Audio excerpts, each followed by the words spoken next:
দর্শক, আপনারা 5ই আগস্ট সরকার পতনের পর বাংলাদেশ জাতীয় সংসদ ভবনের অবস্থা দেখতে পাচ্ছেন। আপনারা দেখতে পাচ্ছেন অনেক ভাঙ্গাচুরা সামনে একত্রিত করে রাখা হয়েছে এবং একই সঙ্গে আপনারা দেখতে পাচ্ছেন যে সংসদ ভবনের মূল ফটক বা গেটগুলো সব বন্ধ করে দেওয়া হয়েছে। এখানে খুব অল্প সংখ্যক নিরাপত্তা কর্মী সংসদ ভবনে নিরাপত্তা দেওয়ার জন্য বসে আছে এবং এই পরিমাণটি আসলে খুবই হাতে গোনা কয়েকজন।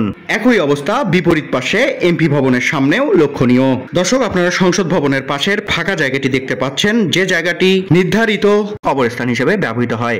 এবার আপনারা দেখতে পাচ্ছেন সংসদ ভবনের ঠিক মাঝের ফটকটি এবং মাঝের ফটকের আগে আপনারা দেখতে পাচ্ছেন নিরাপত্তার জন্য তারের বড় বড় গোলাই করা। এই তারগুলোতে বিশেষ মুহূর্তে কারেন্ট সঞ্চালনের ব্যবস্থা করা হয়। একই সঙ্গে আপনারা দেখছেন এমপি ভবন, ঠিক সংসদ ভবনের বিপরীত পাশে রয়েছে এই এমপি ভবন, যেখানে সংসদ সদস্যরা থেকে থাকেন। সেই এমপি ভবনের সামনেও আসলে ঠিক একই অবস্থা বিরাজমান। দর্শক, আপনারা সংসদ ভবন দেখতে পাচ্ছেন। এই সংসদ ভবনে কোনো গ্লাস অক্ষত নেই, মানে সংসদ ভবনে যত গ্লাস ছিল 5ই আগস্টে বিক্ষুব্ধ জনতা সংসদ ভবনের সবগুলো গ্লাস ভেঙে ফেলে।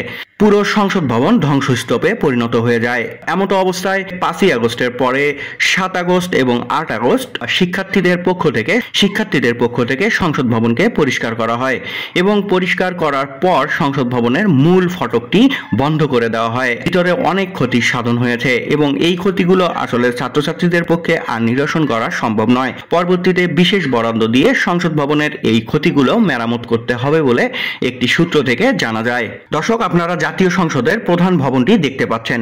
এটি ঢাকার শেরেবাংলা নগর এলাকায় অবস্থিত।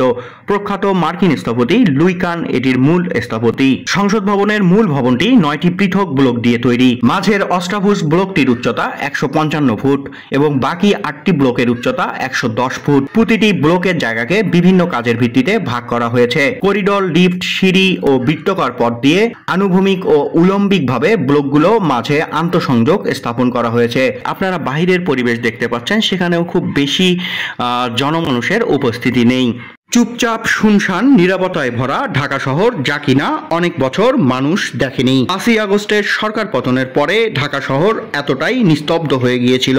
এই নিস্তব্ধতার ছোঁয়া আপনারা প্রতিটি জায়গায় লক্ষ্য করছেন। পুরো ভবনটির নকশা এমনভাবে প্রণয়ন করা হয়েছে যাতে সব ব্লকগুলো সমন্বয়ে একটি ব্লকের অভিন্ন স্থান হিসেবে ব্যবহার করা যায়। এই সংসদ ভবনের মূল প্লাজার মূল অংশটি হচ্ছে সংসদ অধিবেশনের কক্ষ, আর ঠিক এখানেই আমাদের সকল সংসদ সদস্যরা অধিবেশনে বসে থাকেন, দেশের জন্য জুস্সই আইন প্রণয়ন করেন এবং দেশের সকল ভালো মন্দের সিদ্ধান্ত নেন। 5ই আগস্ট সরকার পতনের পর আপনারা সংসদ ভবনের নিস্তব্ধ শুনশান পরিবেশ দেখতে পাচ্ছেন। হাতে গোনা কয়েকজন মাত্র সদস্য নিরাপত্তা দিচ্ছে সংসদ ভবনের।